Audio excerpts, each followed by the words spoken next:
Assalamualaikum warahmatullahi taala wabarakatuh. Halo teman-teman, perkenalkan nama saya Gita Mukrin Hidayati dengan NIM 210611100137 dari kelas 1D Program Studi Pendidikan Guru Sekolah Dasar Fakultas Ilmu Pendidikan Universitas Trunojoyo Madura. Saya di sini akan menjelaskan tentang tujuan dan fungsi pendidikan. Guna untuk memenuhi tugas ujian tengah semester mata kuliah Ilmu Pendidikan dengan dosen pengampu Bapak Ahmad Sudi Pratikno, SPD MPD. Langsung ke videonya ya teman-teman. Sebelum menjelaskan tentang tujuan dan fungsi pendidikan, di sini saya akan menjelaskan terlebih dahulu tentang pengertian pendidikan. Secara etimologi, pendidikan berasal dari kata pedagogi dari bahasa Yunani. Kata peda artinya anak dan agogi artinya membimbing. Jadi, pedagogi merupakan bimbingan yang diberikan kepada anak. Pendidikan adalah usaha sadar dan terencana untuk mewujudkan suasana belajar dan proses pembelajaran agar peserta didik secara aktif mengembangkan potensi dirinya. Menurut Ki Hajar Dewantara, Bapak Pendidikan Nasional Indonesia, pendidikan yaitu menuntun segala kekuatan kodrat yang ada pada anak-anak agar mereka sebagai manusia dan sebagai anggota masyarakat dapat mencapai keselamatan dan kebahagiaan setinggi-tingginya. Baik, sekarang saya akan menjelaskan tentang tujuan pendidikan. Tujuan pendidikan sudah dijelaskan dalam Undang-Undang Dasar 1945 Pasal 31 Ayat 3 dan Ayat 5.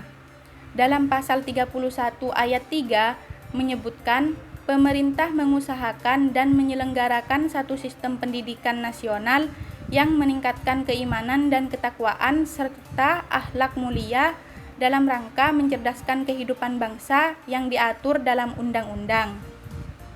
Dan dalam pasal 31 ayat 5 menyebutkan pemerintah memajukan ilmu pengetahuan dan teknologi dengan menjunjung tinggi nilai-nilai agama dan persatuan bangsa untuk kemajuan peradaban serta kesejahteraan umat manusia. Tujuan pendidikan dibedakan menjadi 6 tujuan, yaitu yang pertama yaitu tujuan umum. Tujuan umum merupakan pencapaian terakhir proses pendidikan, yakni tercapainya kedewasaan jasmani dan rohani peserta didik. Yang kedua yaitu tujuan khusus.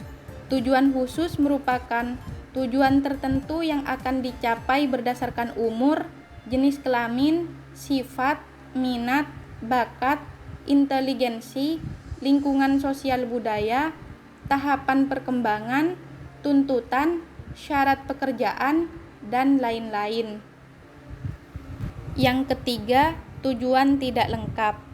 Tujuan tidak lengkap merupakan tujuan menyangkut beberapa aspek manusia. Contohnya, tujuan khusus pembentukan kecerdasan saja tanpa memperhatikan yang lainnya. Yang keempat yaitu tujuan sementara. Suatu proses pencapaian tujuan umum tidak dapat dicapai secara langsung karena perlu ditempuh satu persatu. Satu persatu diupayakan untuk mencapai tujuan akhir. Itulah yang dinamakan tujuan sementara. Yang kelima yaitu tujuan intermedier. Tujuan intermedier merupakan tujuan perantara bagi tujuan lain yang pokok. Dan yang terakhir yaitu tujuan insidental. Tujuan insidental merupakan tujuan yang bisa dicapai saat tertentu, yang sifatnya seketika dan spontan. Baik, sekarang tentang fungsi pendidikan. Fungsi pendidikan sudah ada di dalam Undang-Undang Nomor 20 Tahun 2003 tentang Sistem Pendidikan Nasional.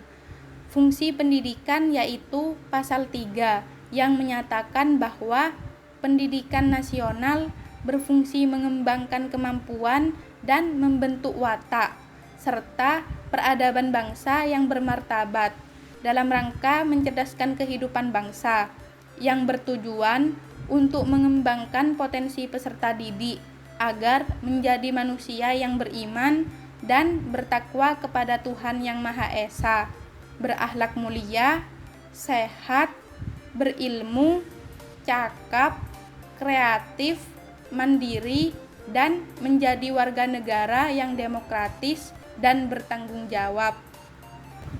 Fungsi pendidikan bagi masyarakat yaitu 1. Pendidikan sebagai sosiologi. Maksudnya adalah di dalam masyarakat praindustri, generasi baru berusaha mengikuti cara hidup generasi sebelumnya.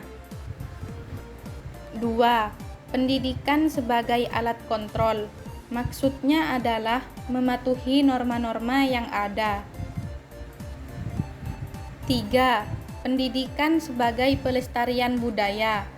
Maksudnya adalah sekolah memiliki peran penting dalam mempersatukan budaya bangsa. Sekolah juga menjadi alat pelestari budaya yang masih layak untuk dipertahankan. 4. Pendidikan sebagai seleksi adalah seperti ketika kita mendaftar sekolah, biasanya pasti mengalami proses penyeleksian. Contohnya melalui prestasi dan juga melalui tes-tesan. 5. Pendidikan sebagai perubahan sosial. Maksudnya adalah siswa akan diajarkan kebiasaan baru yang nantinya akan mengubah kebiasaan lama menjadi kebiasaan modern. 6. Pendidikan sebagai partner masyarakat. Hal ini disebabkan karena adanya hubungan timbal balik antara sekolah dengan masyarakat yang saling berkaitan.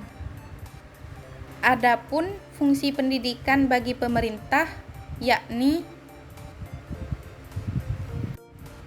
yang pertama, menciptakan penerus generasi bangsa.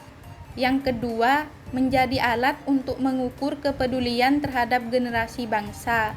Yang ketiga, menjadi alat transformasi nilai. Yang keempat, memberikan informasi dan pemahaman. Yang kelima, mencegah terjadinya tindak kejahatan. Dan yang terakhir, membentuk karakter bangsa. Sekian penjelasan dari saya. Kurang lebihnya mohon maaf. Terima kasih. Semoga bermanfaat. Wassalamualaikum warahmatullahi taala wabarakatuh.